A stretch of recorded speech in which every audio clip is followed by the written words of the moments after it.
Hello friends, कैसे हैं आप सब। आई होप आप सब अच्छे होंगे। तो आज मैं बनाने जा रही हूँ महाराष्ट्र की बहुत ही पारंपरिक और त्यौहार में बनाई जाने वाली खास मिठाई चिरौते। माफ़ कीजिएगा, मेरी आवाज़ टॉन्सिल बढ़ जाने की वजह से ख़राब है, तो प्लीज़ मुझे माफ़ कीजिएगा। चिरौते बाहर से कुरकुरे, अंदर से खूबसूरत परतों वाले होते हैं। इन्हें खासकर शादियों और दिवाली में ज़रूर बनाया जाता है। तो चलिए बनाते हैं चिरौते। इसके लिए मैंने हाफ़ केजी मैदा लिया है, इसमें हाफ़ टी स्पून सॉल्ट डाला है और मोयन के लिए मैंने 4 टेबल स्पून घी लिया है और इसे अच्छी तरह से मैदे में मिक्स कर लेंगे जब तक कि मैदा जैसे हाथ से आप पकड़े तो मुट्ठी ना बन जाए। तब अगर मुट्ठी बन जाता है तो समझिए कि ये अच्छी तरह से मोयन लग चुका है। अब इसका हम सॉफ्ट डो तैयार करेंगे और 10 मिनट के लिए हम इसे रेस्ट पे रख देंगे। 10 मिनट के बाद हम इसके छोटे छोटे बॉल्स बना लेंगे और यहाँ पर मैंने एक साटा बनाया है जिसमें कि 2 टेबल स्पून मैदा और 4 टेबल स्पून ऑयल डालकर इसे मिक्स कर लिया है। अब इसे हम छोटे छोटे पूड़ी की तरह हम बेल लेंगे। बेलने के बाद हम क्या करेंगे कि इस पर थोड़ा सा साटा लगाएंगे और फिर मैदा छिड़केंगे, फिर दूसरी पूड़ी का लेयर हम इस पे डालेंगे और इसी तरह से हम 3 लेयर इसकी तैयार करेंगे। आप चाहें तो इसकी 4-5 लेयर भी बना सकते हैं, ये आपके ऊपर डिपेंड करता है। मैंने यहाँ 3 लेयर का ही बनाया है और अब इसे हम थोड़े से मैदे के साथ नीचे प्लेटफॉर्म पे डालकर इसे बेल लेंगे। इसे हमें पूड़ी या रोटी की इतना ही पतला बेलना है, इसे बहुत ज़्यादा न मोटा बेलना है और न ही बहुत पतला बेलना है। तो ये हम अब बेल लिए हैं, तो इसके ऊपर अब थोड़ा सा और साटा लगाएंगे और किनारे से इसको हम फोल्ड करेंगे। ध्यान रखना है कि फोल्ड करते हुए हमें बहुत टाइटली फोल्ड करना है ताकि ये खुले नहीं तो ये तलते समय खुल जाते हैं। देखिए ये कितने अच्छे इनमें लेयर आ गए हैं। तो अब हम हथेलियों की मदद से इसको थोड़ा सा प्रेस करेंगे और आप चाहें तो बेलन से भी इसे प्रेस करके आप इसे तैयार कर सकते हैं। अब मैं यहाँ तलने के लिए ऑयल का इस्तेमाल कर रही हूँ, आप चाहें तो घी का भी इस्तेमाल कर सकते हैं और इसमें अब हम सारे चिरौते को डाल देंगे। ध्यान रहे गैस की जो फ्लेम है वो आपका बिल्कुल लो होना चाहिए।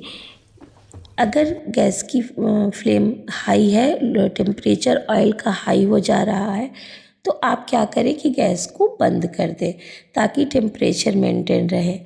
इसे हमें तलने में जल्दबाजी नहीं करनी है। अब ये गोल्डन कलर के हो गए हैं इस तरह से, तो अब हम इसे दूसरे बर्तन में ट्रांसफ़र कर लेंगे। इसी तरह बाकी के बचे हुए चिरौते को भी हम तल लेंगे। आपको मेरी आवाज़ नहीं समझ में आ रही होगी तो मैं डिस्क्रिप्शन में लिख दूँगी, इसलिए चिंता करने की कोई बात नहीं है। अब मैं यहाँ पर एक दूसरे शेप का भी चिरौता बनाने आपको बता रही हूँ, जिसमें कि हमको चाकू से पतली पतली धारियाँ काटनी है। हाँ, इसे पूरा कट नहीं लगाना है, हमें बीच में ही कट लगाना है और फिर हम एक हिस्से से इसको फोल्ड करते जाएंगे धीरे धीरे। एक के ऊपर एक जब आप फोल्ड करते जाएंगे तो ये भी एक लेयर बन जाएगी। धीरे धीरे हमें फोल्ड करना है जिस तरह से मैं कर रही हूँ।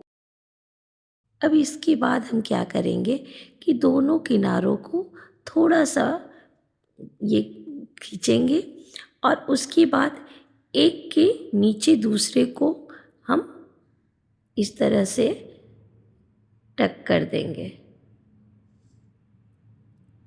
ये देखिए इस तरह से हमें एक दूसरे से इसको जोड़ देना है अच्छी तरह से ताकि ये खुले नहीं।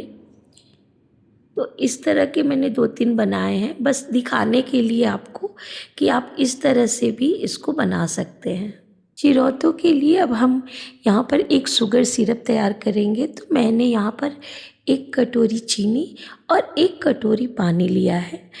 इसमें ये जो आपको पार्टिकल्स दिखाई दे रहे हैं ये गुड़ के पार्टिकल्स इसमें आ गए हैं और हमें इसका एक चिपचिपा सा गाढ़ा, जैसा कि गुलाब जामुन का सिरप होता है उतना ही गाढ़ा हमें इसका सिरप बनाना है।